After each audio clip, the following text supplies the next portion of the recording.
Hi, this is Dr. Diane at the Shenandoah Valley Discovery Museum. Today, as part of our fairy tale STEAM activities, we are going to be reading The Three Little Wolves and the Big Bad Pig. This is one of my favorite versions of the story of the three pigs, and I hope you'll enjoy it and think about the ways it might be similar or different to the version you already know. Ready to dive in? The Three Little Wolves and the Big Bad Pig by Eugene Trivizas and Helen Oxenbury. Read for you today by Dr. Diane from the Shenandoah Valley Discovery Museum. Once upon a time, there were three cuddly little wolves with soft fur and fluffy tails who lived with their mother. The first was black, the second was gray, and the third was white.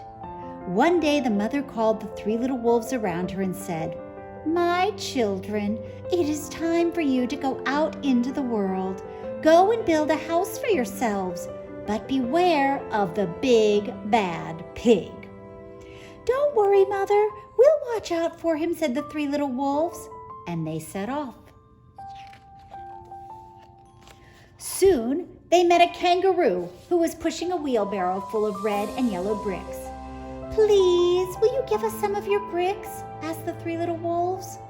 "Certainly," said the kangaroo, and she gave them lots of red and yellow bricks. So the three little wolves built themselves a nice, strong house of bricks.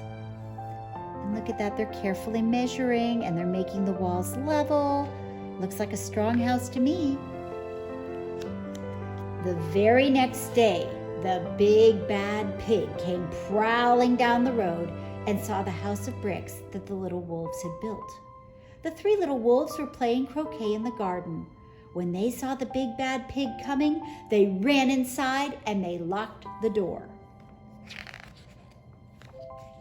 The pig knocked on the door and grunted, little wolves, let me come in." "No, no, no," said the three little wolves. "By the hair on our chinny chin chins, we will not let you in, not for all the tea leaves in our china teapot." "Then I'll huff and I'll puff and I'll blow your house down," said the pig. So he huffed and he puffed and he puffed and he huffed, but the house didn't fall down. But this pig wasn't called big and bad for nothing.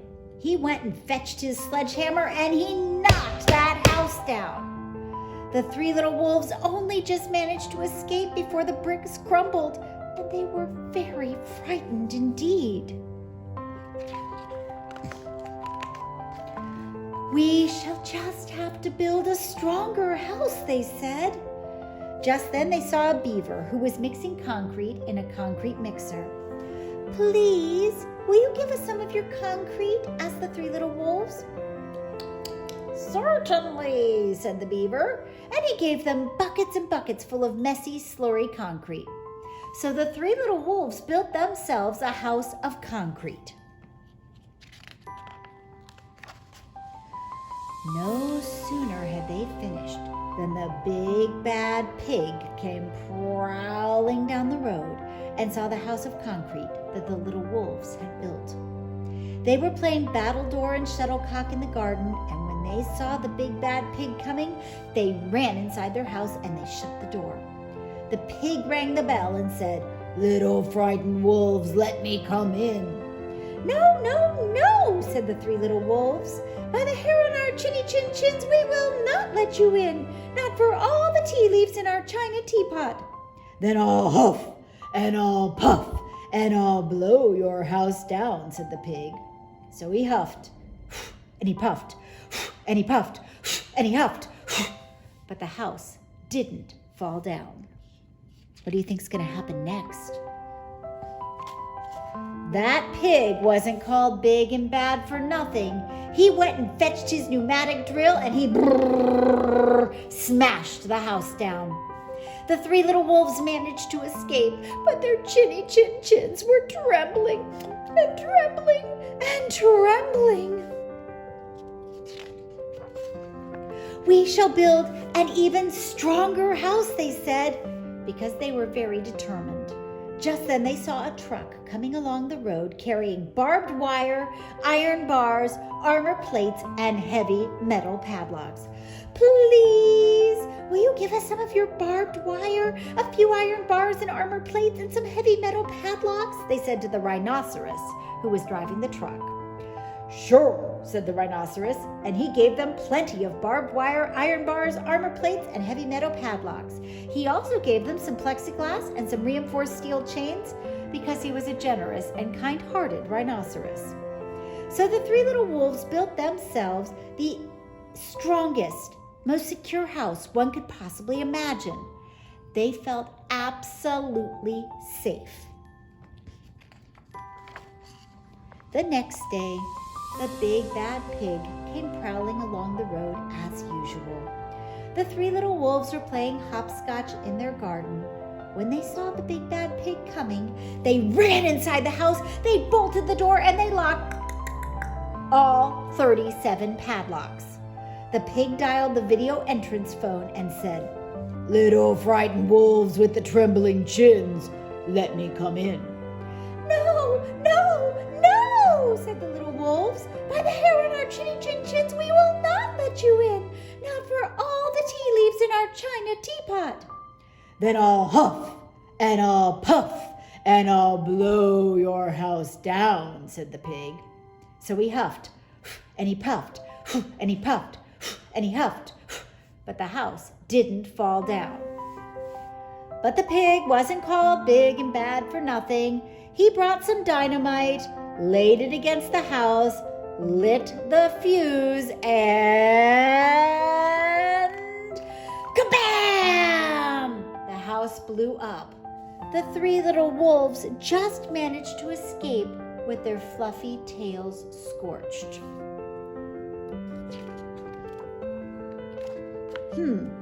This hasn't been working for them. I wonder what they're going to do next. "Something must be wrong with our building materials," they said. "We have to try something different. But what?" At that moment, they saw a flamingo coming along, pushing a wheelbarrow full of flowers. "Please, will you give us some flowers?" asked the little wolves. "With pleasure," said the flamingo, and he gave them lots of flowers. So the three little wolves built themselves a house of flowers. How is a house of flowers different from the houses they've already built? And how do you think that's going to keep out the big bad pig? One wall was of marigolds, one was of daffodils, one of pink roses, and one of cherry blossoms. The ceiling was made of sunflowers, and the floor was a carpet of daisies. They had water lilies in their bathtub and buttercups in the refrigerator. It was a rather fragile house, and it swayed in the wind, but it was very beautiful. Next day, the big bad pig came prowling down the road and saw the house of flowers that the three little wolves had built. He rang the bluebell at the door and said, "Little frightened wolves with the trembling chins and the scorched tails, let me come in." "No, no, no," said the three little wolves. "By the hair on our chinny chin chins, we will not let you in, not for all the tea leaves in our china teapot." "Then I'll huff, and I'll puff, and I'll blow your house down," said the pig. But as he took a deep breath, ready to huff and puff, he smelled the soft scent of the flowers, and it was fantastic. And because the scent was so lovely, the pig took another deep breath, and then another. Instead of huffing and puffing, he began to sniff. He sniffed deeper and deeper until he was quite filled with the fragrant scent. His heart grew tender, and he realized how horrible he had been. Right then, he decided to become a big, good pig. He started to sing and to dance the tarantella. At first, the three little wolves were a little bit worried. They thought it might be a trick. But soon they realized that the pig had truly changed, so they came running out of the house. they started playing games with him. First they played Pig Pog and then Piggy in the Middle. And when they were all tired, they invited him into the house. They offered him tea and strawberries and wolfberries, and they asked him to stay with them for as long as he wanted. The pig accepted, and they all lived happily together ever after. The end. Thank you for joining us for Storytime today.